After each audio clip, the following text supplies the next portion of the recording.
Coach Eckler was really talking you up, and especially your ability to down punts inside the 5, the 6. How much is he pumping confidence in you and really talking you up?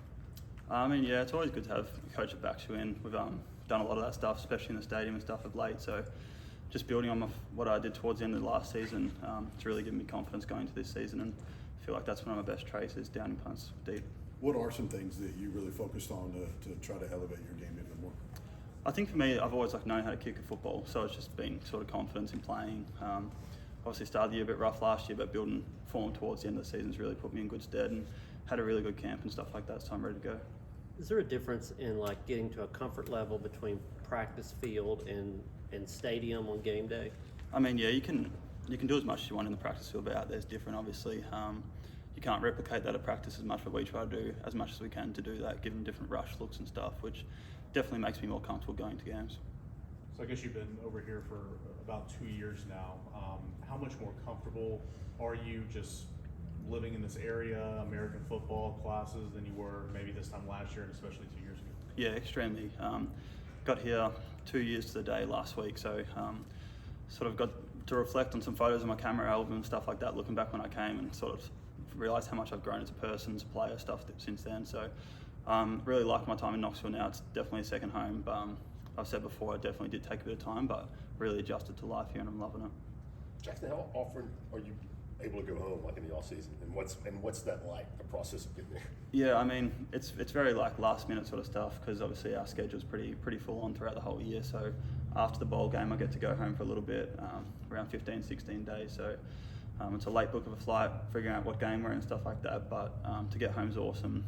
Get to see a few of the guys and reflect on our years that we've had, and also see some guys from back home and just sort of have peace of mind coming back here to get going. What's it like for friends and family to try to find games on TV over there? Is it on Yeah. the internet or? I was on the phone to Mum last night, and she was telling me that first game's going to be at like 3 a.m. for her, and I was like, "You're even going to watch?" And she's like, "Of course." But it's good to have her backing me in.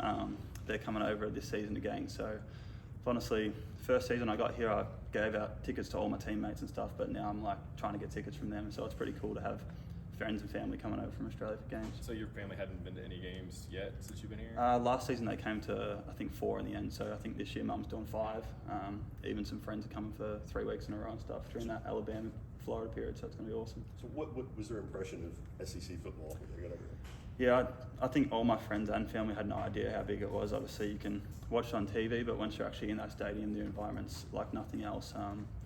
I found that out myself when I got here as well. I always thought it's not going to be as big as I think, but it really is, and it's awesome. How did you describe it to them before they got here? The atmosphere and how many people would be in the stadium? I mean, I just said it's like an Australian sort of grand final, but every week. You know, there's 100,000 for the biggest game in Australia, but there's 100,000 for the smallest game here. So telling my friends that the smallest crowd I played in front of last year in Knoxville was 101,000 sort of blew their minds a little bit. But yeah, it's cool.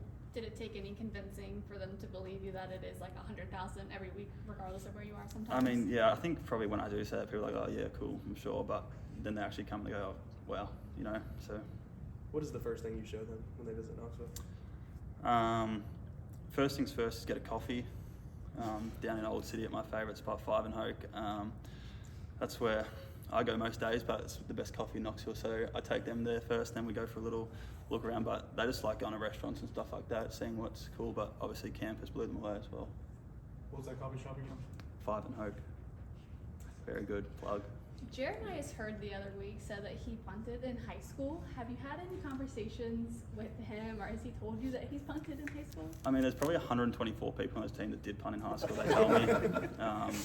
I'm yet to see anyone that actually looks capable of doing it. Even James Pearce in walkthroughs, I've got him sort of learn craft and stuff, so he might be our second punter for the season. So when he says that he was able to punt like 80 yards in high school, That's a had lie. hang time of like Yeah, I don't believe it. If he doesn't and proves it, I'll believe it, but for now, no. Couple more. How much can you really pick up yard when you're doing the rugby kick and there's not anyone in your vicinity? How much can you pick up sort of those hidden yards?